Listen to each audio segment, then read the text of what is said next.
Guys, എൻ്റെ ഒരുപാട് ദിവസത്തെ ഒരു ആഗ്രഹമായിരുന്നു വീട്ടിലൊരു സ്വിമ്മിംഗ് പൂൾ വേണമെന്ന്. അങ്ങനെ ആ ആഗ്രഹം ഞാൻ ഇന്ന് സഫലമാക്കി. അങ്ങനെ ഞാൻ ഇന്നൊരു പോയി സ്വിമ്മിംഗ് പൂൾ എടുത്തുകൊണ്ട് വന്നു. നിങ്ങൾ വിചാരിക്കും അത് എനിക്ക് കുളിക്കാനാണ്. ഒരിക്കലുമല്ല, അത് എനിക്ക് കുളിക്കാനല്ല, അത് ആർക്ക് കുളിക്കാനുള്ളതാണെന്ന് നിങ്ങൾ വീട്ടിൽ കണ്ടോ. അപ്പം നേരെ വീട്ടിലോട്ടോ. നമ്മളെ ഉണ്ണിച്ചേട്ടൻ പറഞ്ഞു അല്ല, നനച്ച വണ്ടിയിൽ നനച്ചെടുത്ത് പോകണമെങ്കിൽ നനച്ച വണ്ടി വരണം. എന്ത് മാങ്ങത്തൊലി ആയിക്കോട്ടെ, എന്തിനായാലും ഒരു വണ്ടിയിൽ കയറി നമ്മളിങ്ങനെ പൊയ്ക്കൊണ്ടിരിക്കുകയാണ്. പോണത് എൻ്റെ വീട്ടിലാണ്, വേറെ ഒന്നുമല്ല. ഇതാണ് സ്വിമ്മിംഗ് പൂള്.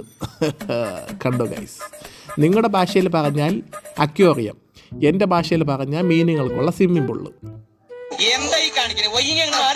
പൊങ്ങണില്ല ചേട്ടാ, പൊങ്ങണില്ല എന്നുള്ളത് ഇങ്ങനെ വിളിച്ചു പറയണ്ട. കേട്ടാ എന്താ വിചാരിക്കുക? ഈ പണ്ടാറിന്റെ